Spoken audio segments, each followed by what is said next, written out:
I'm sure you've avoided fights before, and that's perfectly fine. Avoiding a fight isn't cowardice.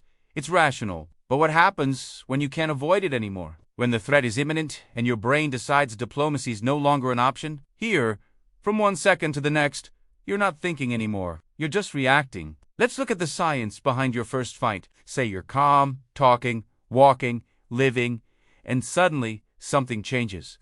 You don't know what came first, an uncomfortable stare, a voice yelling at you, or a shove you didn't expect but your body knows. Because the hypothalamus, that tiny structure coordinating chaos in your brain, sends signals that activate your fight mode. Your heart races to pump blood to your muscles. Your pupils dilate to let in more light. Your muscles tense to prepare for the next move. All of this for one thing: the survival instinct.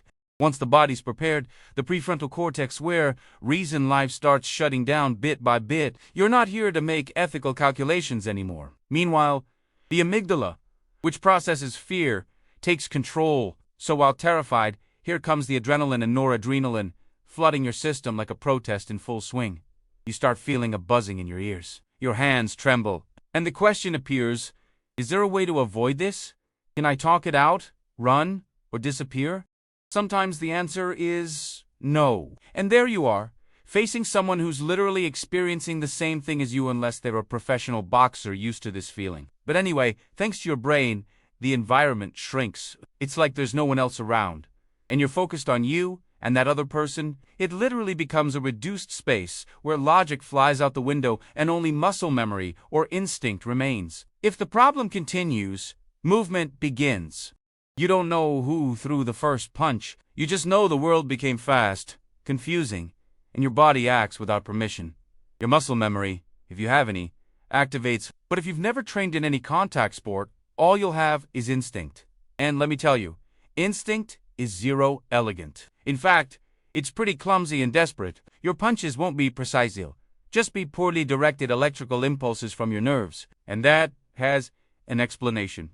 Neuroimaging studies have shown that under acute stress, fine control from the motor cortex decreases. That's why coordination fails and you end up looking like spaghetti trying to box. Sadly, you don't fight like in your dreams. You become an animal, trying not to fall.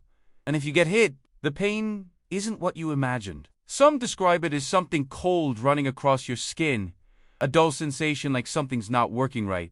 But what you don't know is that pain isn't fully registering in your body yet. Adrenaline, being a powerful natural analgesic, means you don't feel the pain in that moment. But later, that's another story. When everything ends, there's no victory. Nobody's celebrating you, because now your body starts processing what happened. The adrenaline drops.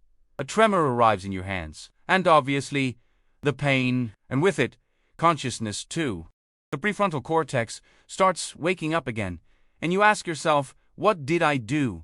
What did I do to the other person? What consequences are coming? This also happens because of cortisol, which before helped you survive, but now charges you the bill with anxiety, inflammation, and insomnia. And I think the hardest part isn't the physical pain, but the mental process after a fight. Even if you won, let me tell you that doesn't mean victory, because it's proven that violence can change you.